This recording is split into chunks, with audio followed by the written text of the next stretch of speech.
Ang kina-clarify ko po ay kanina sinabi nyo na in-encourage nyo ang PNP na i-encourage yung suspect na lumaban. Yes. Para mapatay, para masabing nanlaban. Correct.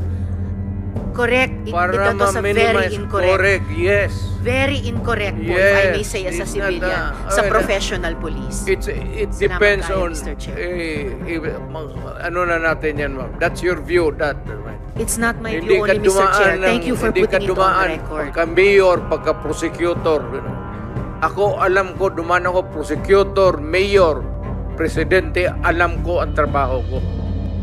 Sabihin mo, putang ina, huminto ka pag hindi. Tutudasin kita. Yun ang, lalo ng pulis. Putang ina itong mga pulis. Pagka pumasok yung pulis doon, hindi mo masabi, hoy, pulis.